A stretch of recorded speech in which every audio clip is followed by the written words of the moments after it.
Set അപേക്ഷിക്കാനുള്ള തീയതിയിൽ ചെറിയൊരു മാറ്റം വന്നിട്ടുണ്ട്. മലയാളം പരീക്ഷയ്ക്ക് ഏതൊക്കെ ടോപ്പിക്കുകൾ പഠിക്കണം, ഏതൊക്കെ ടോപ്പിക്കുകളാണ് നിങ്ങൾ വിട്ടുപോകാതെ പഠിക്കേണ്ടത് എന്നൊക്കെ ഞാൻ നിങ്ങൾക്ക് പറഞ്ഞുതരാം. എല്ലാവർക്കും കോമ്പറ്റേറ്റീവ് ക്രാക്കറിലേക്ക് സ്വാഗതം. ഞാൻ രേവതി വിജയൻ. അപ്പൊ ഞാൻ ഇന്ന് നിങ്ങളെ മുമ്പിലേക്ക് വന്നിരിക്കുന്നത് സെറ്റ് മലയാളത്തെ കുറിച്ച് കുറച്ച് കാര്യങ്ങൾ പറയാനാ. അപ്പൊ ഒരുപാട് പേർക്ക് ഡൗട്ടുകൾ ഉണ്ടല്ലേ, ഇനി വരുന്ന HSST പരീക്ഷ എപ്പോ നടക്കും, അതിന് മുന്നോടിയുള്ള സെറ്റ് ആണോ, ഈ സെറ്റ് ക്രാക്ക് ചെയ്യാൻ എന്താ ഒരു എളുപ്പ വഴി, ഒരുപാട് തവണ പഠിച്ചിട്ടും സെറ്റ് കിട്ടുന്നില്ല മിസ്സേ, ഇങ്ങനെ പല കൺഫ്യൂഷനും ഉണ്ടെങ്കിൽ അതിനൊരു വഴികാട്ടി ആവാൻ വേണ്ടി നിങ്ങളുടെ ഡൗട്ട് ക്ലിയർ ചെയ്യുക എന്നുള്ള ഉദ്ദേശത്തോടു കൂടിയാണ് ഇന്ന് ഞാൻ നിങ്ങളുടെ മുന്നിൽ നിൽക്കുന്നത്. ഇതിലേക്ക് കടക്കുന്നതിന് മുമ്പ് ഞാനൊരു കാര്യം പറയട്ടെ. എല്ലാവരും സെറ്റ് പരീക്ഷയ്ക്ക് അപ്ലൈ ചെയ്ത് കഴിഞ്ഞോ? ഇനി അഥവാ അപ്ലൈ ചെയ്യാത്ത ആരെങ്കിലും ഉണ്ടെങ്കിൽ പെട്ടെന്ന് തന്നെ ചെയ്യാം, അവസാനത്തേക്ക് മാറ്റി വെക്കണ്ട. നിങ്ങൾ അറിഞ്ഞു കാണുമല്ലോ, സെറ്റ് അപേക്ഷിക്കാനുള്ള തീയതിയിൽ ചെറിയൊരു മാറ്റം വന്നിട്ടുണ്ട്. ഡിസംബർ 10-ാം തീയതി വരെ നിങ്ങൾക്ക് സമയമുണ്ട് എന്ന് കരുതി ലാസ്റ്റിലേക്ക് വെക്കരുത്. അങ്ങനെ വെക്കുവാണെങ്കിൽ സൈറ്റ് ഇറർ ആണ് എന്ന് പറയാറുണ്ട്. ചിലപ്പോൾ നിങ്ങൾക്ക് പേയ്മെന്റ് അടക്കാൻ പറ്റാത്ത ഇഷ്യൂസ് വരാറുണ്ട്. അതിലൊന്നും നിൽക്കണ്ട, നേരത്തെ നമ്മൾ അപ്ലൈ ചെയ്യാം, പരീക്ഷയ്ക്ക് വേണ്ടി പഠിച്ചു തുടങ്ങാം. ഇനി എപ്പോഴാ സെറ്റ് പരീക്ഷ എന്നുള്ളത് അറിയാലോ. എപ്പോഴാ സെറ്റ് പരീക്ഷ? ഫെബ്രുവരി 22-നാ. അങ്ങനെ നോക്കുമ്പോ നമ്മുടെ മുമ്പിൽ സമയം വളരെ കുറവാ.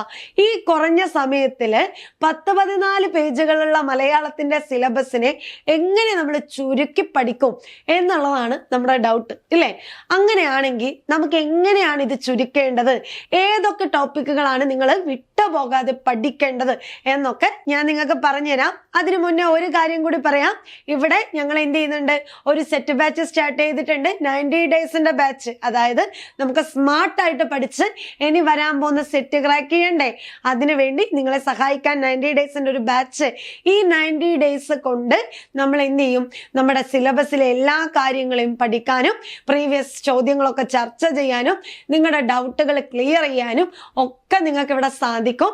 അപ്പൊ ഒട്ടും സമയം കളയണ്ട, പെട്ടെന്ന് തന്നെ വന്ന് ജോയിൻ ചെയ്യാം. ഇതോടെ ഞാനൊന്ന് പറഞ്ഞതിന് ശേഷം നമുക്ക് എങ്ങനെ പഠിക്കാം, അല്ലെ? മലയാളം പരീക്ഷയ്ക്ക് ഏതൊക്കെ ടോപ്പിക്കുകൾ പഠിക്കണം, ഒഴിവാക്കാൻ പാടില്ലാത്ത ടോപ്പിക് ഏതൊക്കെയാണ്, ദേ നോക്കിയേ. ആദ്യം നമുക്ക് ഈ 10-14 പേജുള്ള സിലബസിന് നമുക്കൊരു 3 ഭാഗങ്ങളാക്കാം.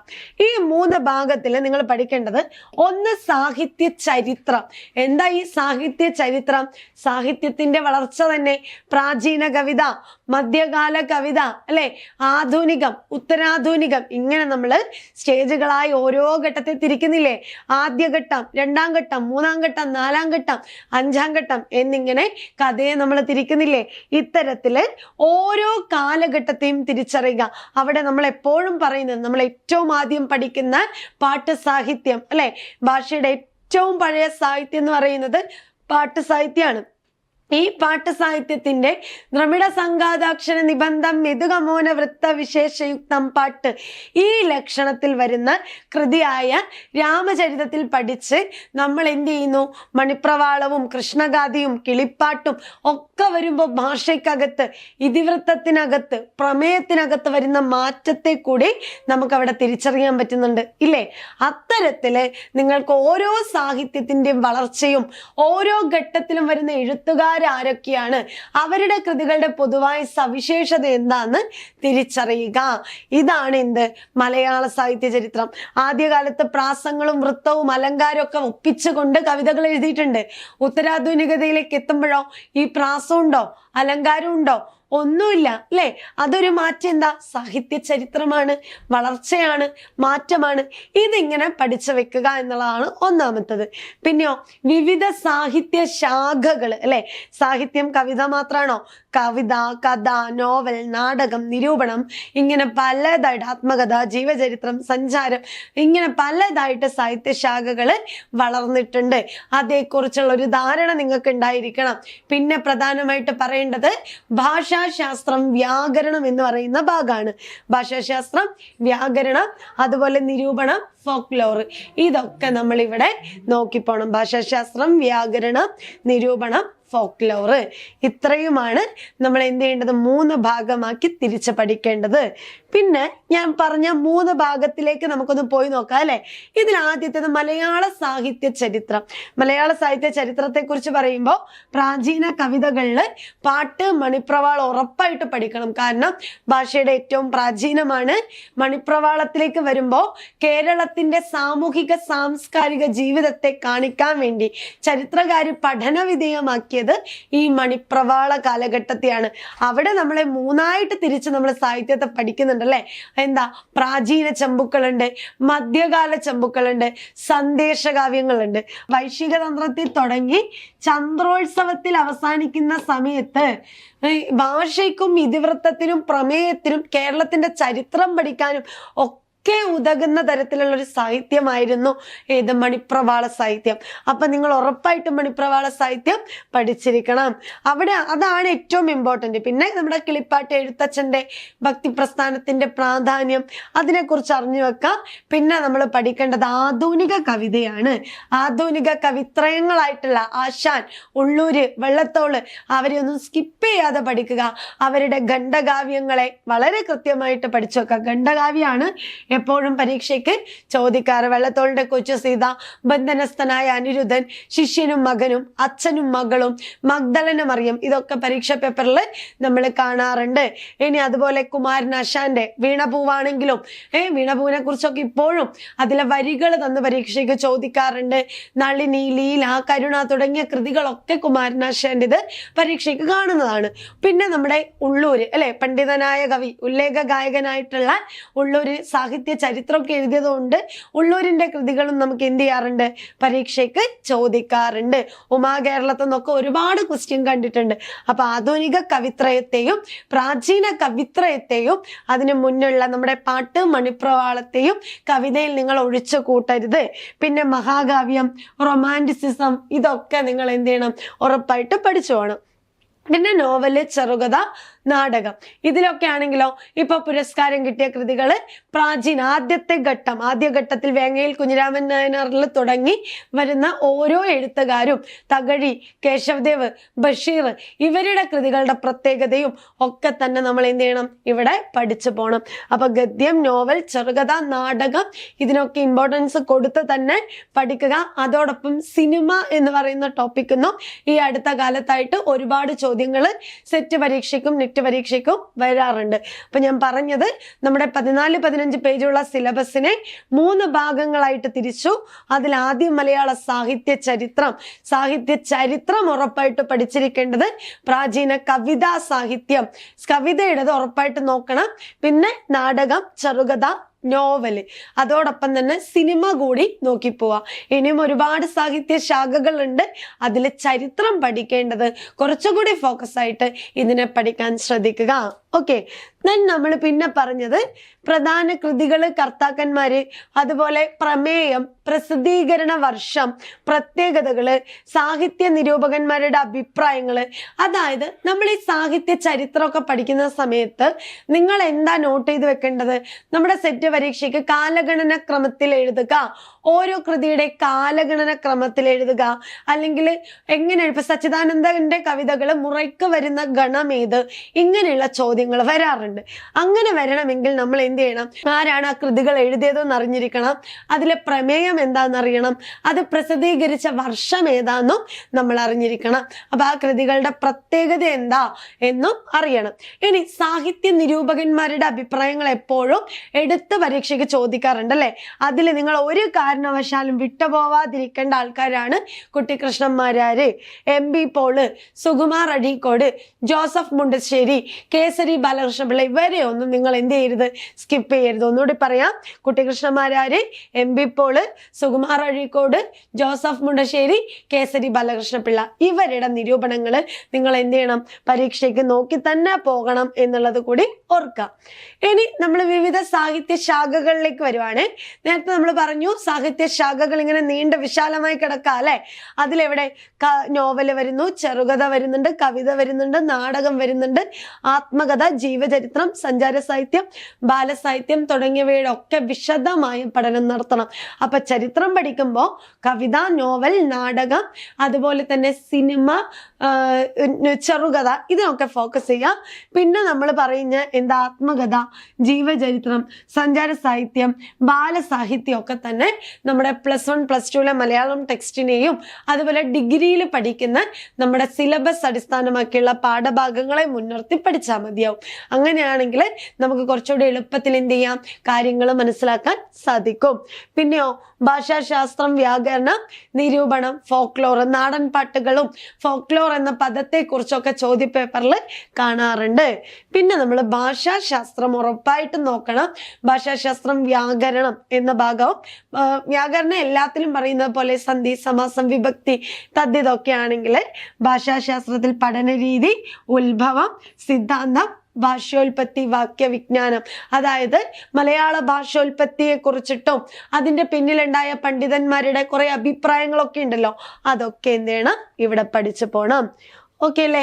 പിന്നെ നമ്മളിതാ വ്യാകരണം പറഞ്ഞു. കേരള പാണ്ഡ്യവും ലീലാതിലകവും തമ്മിലുള്ള താരതമ്യം പെടുത്തിക്കൊണ്ടുള്ള ഒരു പഠനമാണ് ഇവിടെ നടത്തേണ്ടത്. സന്ധി, സമാസവും തദ്ധിതും കാരകവും വിഭക്തിയും എല്ലാം ഇവിടെ നമ്മൾ പഠിക്കേണ്ടതായിട്ടുണ്ട്. അപ്പോൾ നിരൂപണത്തില് ഭാരതീയ കാവ്യശാസ്ത്രം, അടുത്താണ് നിരൂപണ സാഹിത്യം അല്ലെ. ഞാൻ പറഞ്ഞു നേരത്തെ, നിരൂപണം പഠിക്കുമ്പോൾ നിങ്ങൾ ഒഴിച്ചുകൂടാത്ത വ്യക്തികളാണ് ജോസഫ് മുണ്ടശ്ശേരി, കുട്ടിക്കൃഷ്ണമാരാര്, MP പോൾ, സുകുമാർ അഴീക്കോടൊക്കെ. അതിന്റെ കൂടെ തന്നെ നിരൂപണം പഠിക്കുമ്പോൾ പത്രപ്രവർത്തനത്തെ കുറിച്ച് പഠിക്കണം. കൂടെ തന്നെ എന്ത് ചെയ്യണം, പാശ്ചാത്യ സാഹിത്യവും ഉണ്ട്, പൗരസ്ത്യവും ഉണ്ട്. അപ്പൊ പൗരസ്ത്യ സാഹിത്യ സിദ്ധാന്തത്തിനകത്താണ് രസം, ധ്വനി, അലങ്കാരം, രീതി, ഭാമഹൻ, കുന്തകൻ, വാമനൻ ഇവരുടെ ചോദ്യങ്ങൾ നമുക്ക് എവിടെ വരാറുണ്ട്, പരീക്ഷയ്ക്ക് വരാറുണ്ട്. ദണ്ഡിയെ കുറിച്ച് ചോദിക്കാറുണ്ട്. അപ്പൊ അവരുടെ കൃതികൾ ഏതൊക്കെയാണ്, അതുപോലെ അനുമതിവാദം, ഭുക്തിവാദം, ഇതും നിങ്ങൾ എന്താന്ന് നോക്കിപ്പോണം. പിന്നെ പാശ്ചാത്യ സാഹിത്യ സിദ്ധാന്തത്തിൽ വരുമ്പോൾ മാർക്സിസം, ഫെമിനിസം, ഘടനാവാദങ്ങള്, സൊസോറിനെയൊക്കെ പഠിച്ച് വേണം പരീക്ഷയ്ക്ക് പോകാൻ വേണ്ടിയിട്ട്. ഇനി അതുപോലെ അടുത്തതാണ് ഫോക്ലോർ അല്ലെ. ഞാൻ നേരത്തെ പറഞ്ഞു ഫോക്ലോർ എന്ന പദം എവിടെ നിന്നുണ്ടായി, അതാരാണ് മുന്നോട്ട് വെച്ചത്, ഫോക്ലോറിന്റെ സവിശേഷതയിൽ പെടുന്നതേത്, പെടാത്തതേത്, നാടൻ പാട്ടുകളുടെ വർഗീകരണ രീതി ഏത്, പടയണി തുടങ്ങിയിട്ടുള്ള പല കലാരൂപങ്ങളെ കുറിച്ചും അതുപോലെ തന്നെ ഫോക്ലോർ എന്ന് പറയുന്നതിനെ കുറിച്ചും പല ചോദ്യങ്ങൾ വരാറുണ്ട്. അവിടെ നിർവചനങ്ങള്, ശാഖകള്, ഐതിഹ്യം, അനുഷ്ഠാന കലകളൊക്കെ എപ്പോഴും പരീക്ഷയ്ക്ക് ചോദിക്കുന്ന ഒരു ഏരിയ ആണ്. പിന്നെ കേരളത്തിലെ അനുഷ്ഠാന കലാരൂപങ്ങള്. അപ്പോ ഇത്രയും കാര്യമാണ് അവിടെ പറയാനുള്ളത്. ചുരുക്കി പറഞ്ഞാൽ നമ്മൾ ഇത്രേ പറഞ്ഞുള്ളൂ. ഇത്രയും വലിയ സിലബസിനകത്ത് നിരൂപണം പഠിക്കുമ്പോൾ പാശ്ചാത്യം, പൗരസ്ത്യത്തിൽ എന്തൊക്കെ പഠിച്ചിരിക്കണം, അതുപോലെ നമ്മൾ ഒഴിച്ചുകൂടാൻ പറ്റാത്ത നിരൂപകന്മാരാരൊക്കെ എന്നുള്ളത് നോക്കണം. കവിതയിൽ നമ്മൾ പറഞ്ഞു പ്രാചീനവും ആധുനികവും എന്ത് വന്നാലും നിങ്ങൾ പഠിച്ചിരിക്കണം. അവര് പ്രാചീനം കഴിഞ്ഞ് ആധുനികതയിലേക്ക് എത്തുമ്പോൾ ഖണ്ഡകാവ്യങ്ങൾ കൂടുതൽ വരുന്നുണ്ട്. അവിടെ നമ്മൾ കുമാരനാശാൻ, വള്ളത്തോൾ, ഉള്ളൂര് ഇവരെയാണ് നമ്മൾ ഫോക്കസ് ചെയ്ത് പഠിക്കുന്നത്. പിന്നെ ചെറുകഥയുടെ വളർച്ചകൾ അപ്ഡേറ്റ് ആയിക്കൊണ്ടിരിക്കുന്നത് കൊണ്ട് തന്നെ 2024 കിട്ടിയ പുരസ്കാരങ്ങൾ എല്ലാം ഓർത്തു വെക്കുക, പഠിക്കുക. പിന്നെ ഫോക്ലോറിന് അതിൻ്റെതായ പ്രാധാന്യം കൊടുക്കുക. അപ്പൊ ഇങ്ങനെ നിങ്ങൾ ഒരു എളുപ്പത്തിന് വേണ്ടിയിട്ട് തിരിച്ചു വെച്ച് പഠിക്കുവാണെങ്കിൽ കുറച്ചുകൂടി നിങ്ങൾക്ക് എന്ത് ചെയ്യും, ബുദ്ധിമുട്ടില്ലാതെ പഠിക്കാൻ പറ്റും. അപ്പൊ എനിക്ക് ഇനി നിങ്ങളോട് പറയാനുള്ളത്, ആദ്യം നിങ്ങൾ സിലബസ് മനസ്സിലാക്കുക. പണ്ട് എല്ലാവരും പറയില്ലേ, ഒരു ദിവസം മുഴുവൻ ഇരുന്ന് സിലബസ് വായിക്കും. അപ്പൊ നമ്മൾ എന്തിനാ ഈ സിലബസ് വായിക്കുന്നത്? സിലബസ് വായിക്കുമ്പോഴേ നമുക്ക് എന്ത് ചെയ്യൂ, കാര്യം ഉണ്ടാവും. എന്തുകൊണ്ടാ? അതിൽ 1ാം ഘട്ടത്തിൽ ഇത്ര എഴുത്തുകാര്, 2ാം ഘട്ടത്തിൽ ഇത്ര പേര്, 3ാം ഘട്ടത്തിൽ ഇത്ര പേര് എന്ന് കൃത്യമായി കൊടുത്തിട്ടുണ്ട്. അതോടുകൂടി നമുക്ക് ഓരോ കാലത്തും ആരൊക്കെ ഉണ്ടായിരുന്നു അവരുടെ കൃതികളുടെ പൊതുവായ സവിശേഷത മനസ്സിലാക്കാൻ പറ്റും. അപ്പൊ സിലബസ് നിങ്ങൾ കൃത്യമായിട്ട് മനസ്സിലാക്കാൻ ശ്രമിക്കാം. പിന്നെയോ ഇത് എഴുതി വെക്കാനോ അല്ലെങ്കിൽ അങ്ങനെ ഒന്നും പോവണ്ട, മറിച്ച് അത് പ്രിന്റ് എടുത്ത്, ഫോണിൽ നോക്കുക, ഒന്നും ചെയ്യണ്ട, പ്രിന്റ് എടുത്ത് സൂക്ഷിക്കുക. വായിക്കുന്നതിനനുസരിച്ച്, നമ്മൾ അറിയുന്നതിനനുസരിച്ച് അത് ടിക്ക് ചെയ്ത് പോവുകയാണെങ്കിൽ എത്രത്തോളം ടോപ്പിക്ക് നമ്മൾ കവർ ചെയ്തു, ഇനി എത്ര പഠിക്കാനുണ്ട് എന്നുള്ള ധാരണ കൂടി നിങ്ങൾക്ക് കിട്ടും. പിന്നെ ഇതിനു വേണ്ടിയുള്ള റെഫറൻസ് ചോദിക്കുകയാണെങ്കിൽ നമുക്ക് റെഫറൻസ് പറയാൻ ഒരുപാട് ഗൈഡുകൾ ഉണ്ട് അല്ലെ. അതിനെ ഒന്നും നിങ്ങൾ ഡിപ്പെൻഡ് ചെയ്യേണ്ട. നമ്മുടെ ഡോക്ടർ KM ജോർജിന്റെ സാഹിത്യ ചരിത്രം പ്രസ്ഥാനങ്ങളിലൂടെ എന്ന് പറയുന്ന നമ്മുടെ സാഹിത്യ ചരിത്രത്തെ തന്നെയാണ് നമ്മൾ ക്ലാസ് എടുക്കാൻ പഠന വിദ്യയാക്കുന്നത്. കാരണം അതിനെ ബേസ് ചെയ്തുകൊണ്ടാണ് ചോദ്യങ്ങൾ വരുന്നത്. അപ്പൊ ആ ഒരു പുസ്തകം തന്നെ നിങ്ങൾ എന്ത് ചെയ്യുക, വായിക്കാൻ ശ്രമിക്കുക. പിന്നെ ഷോർട്ട് നോട്ടുകൾ ഉണ്ടാക്കുക.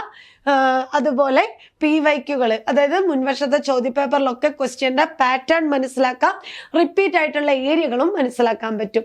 പിന്നെ ഈ പഠിച്ച കാര്യങ്ങൾ പെട്ടെന്ന് നമ്മൾ മറന്നു പോകും അല്ലെ.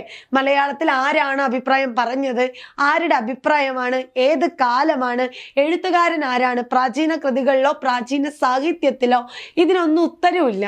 അപ്പൊ നമ്മളിത് പഠിച്ചത് കുറേ ആളുകളുടെ അനുമാനങ്ങളായിരിക്കും. NV കൃഷ്ണവാര്യർ ഒന്ന് പറയുന്നു, ഉള്ളൂർ ഒന്ന് പറയുന്നു, KM ജോർജ് ഒന്ന് പറയുന്നു. അപ്പൊ ഇതെല്ലാം കൂടി നമ്മൾ എന്ത് ചെയ്യും, അവിയൽ പരുവത്തിലാവും, നമ്മളത് മറന്നു പോകും. അപ്പൊ മറക്കാതിരിക്കാൻ ഒറ്റ വഴിയേ ഉള്ളൂ, റിവിഷൻ നടത്തുക. ഇടയ്ക്കിടയ്ക്ക് നമ്മളത് വായിച്ചുകൊണ്ടേയിരിക്കുക. വായിച്ചാൽ മാത്രം പോരാ, നമ്മൾ മോക്ക് ടെസ്റ്റുകൾ എഴുതാം. ടെസ്റ്റുകൾ എഴുതിയാലേ നമുക്കിത് ഓർത്തെടുക്കാനും പഠിച്ചെടുക്കാനും പറ്റുള്ളൂ.